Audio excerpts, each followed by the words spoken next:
La genèse du projet, ce centre va avoir bientôt 50 ans et moi je l'ai connu quand j'amenais ma fille à la garderie. En ce moment, le centre gérait la halte garderie.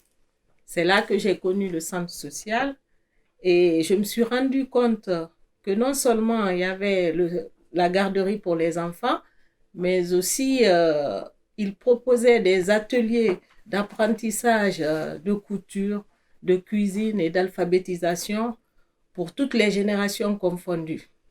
Ce centre fait partie de notre vie. Il est inscrit dans l'histoire de ce quartier. Sur vos pas constitue la première étape de ce beau projet. C'est une belle aventure collective. Nous avons souhaité, avec l'aide de Ken et Magja, qui sont deux fantastiques artistes, aller récolter la parole des habitants et leurs portraits pour donner à voir ce qu'il y a de beau dans ces quartiers-là. Aller au-delà des barres d'immeubles, au-delà de ce qui est véhiculé dans les médias actuellement et de tout ce climat anxiogène, et donner la parole aux habitants sur ce qui les fédère. Qu'est-ce qui les fédère? On a essayé de phosphorer ensemble. C'est en fait ce qu'ils partagent, c'est leur territoire de vie. Donc malgré toutes les différences, qu'est-ce qui rassemble ces personnes? Et également montrer que ce qui les rassemble, c'est leur envie d'être ensemble et de vivre ensemble en paix. Parce qu'en fait, on se rend compte que la plupart des personnes qui habitent sur ces quartiers-là, n'ont qu'une envie, c'est d'être bien ensemble et de vivre comme n'importe qui, comme tout un chacun, et ne sont pas forcément réduits à ce qu'il peut être montré dans les médias. Donc ce travail consiste aussi à relier les quartiers entre eux. Il y avait quelques conflits entre jeunes de Thouars, de Rabat. On s'est dit que peut-être travailler sur un projet commun autour de ce territoire fédérateur pouvait aussi apaiser un peu ces tensions-là. Ce qui nous a permis aussi de réfléchir à comment faire venir les habitants de Rabat vers Thouars et profiter du Dôme et de tous les services qui y étaient offerts, parce que ce grand bâtiment, le Dôme, leur est aussi destiné, mais on se rend compte que très peu d'habitants de Château-Rabat se l'approprient.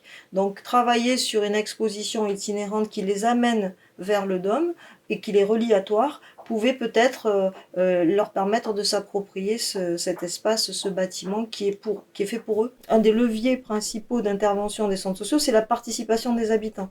Donc on ne voulait pas faire à leur place, mais on voulait faire avec eux. Et donc leur permettre de s'exprimer sur ces questions du vivre ensemble et sur comment eux ils vivaient leur quartier, voilà, qu'est-ce qu'ils avaient à en dire. Et on s'est fait aider pour ça par Ken et Magja, qui sont vraiment exceptionnels pour aller chercher ce que les gens ont de plus poétique et de plus beau à dire et à montrer, parce qu'ils sont capables de rendre les gens beaux.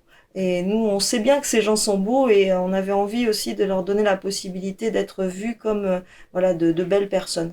Je pense que c'est assez réussi d'après ce qu'on a commencé à voir sur les portraits. Que c'est tellement important de montrer aux gens qu'ils existent, qu'on les considère, qu'on les écoute en les prenant en photo.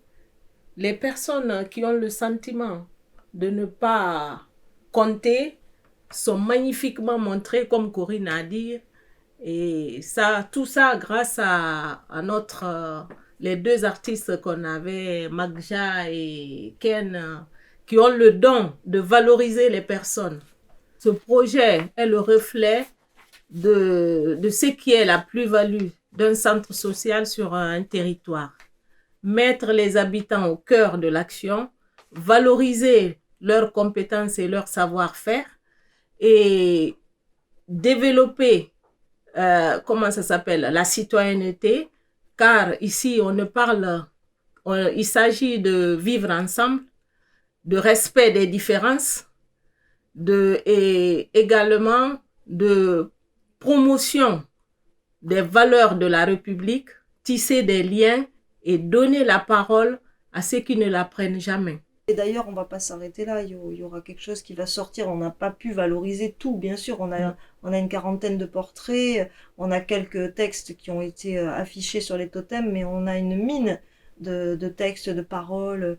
Il y a eu de très très belles histoires, des familles entières qui ont écrit des chansons ensemble, les parents avec les enfants, et puis ça donne vraiment de belles choses. Une fois qu'on aura terminé la récolte de toutes ces paroles, parce qu'on va continuer à aller chercher les habitants, leur permettre de s'exprimer sur la question du vivre ensemble, on va compléter tout ce qui nous a été offert déjà, et on va essayer de le mettre en musique, le mettre en poésie, de manière à constituer ce fameux récit de territoire qu'on voudrait écrire avec les habitants, et en faire quelque chose, en laisser une trace. On veut donner à voir encore une fois ce qu'il y a de beau sur ces quartiers-là, et nous on sait qu'il y a plein de poésie, il y a plein de belles choses, et il faut absolument que ça puisse être montré, et que les habitants puissent à un moment donné, participer à ce grand récit de territoire. Les uns, ça sera par une petite entrée, d'autres, ça sera sur la continuité. Voilà. Au bout du bout, on a envie qu'il y ait énormément d'habitants qui aient pu participer à ce grand récit de territoire, qui va se dérouler sur 2-3 ans.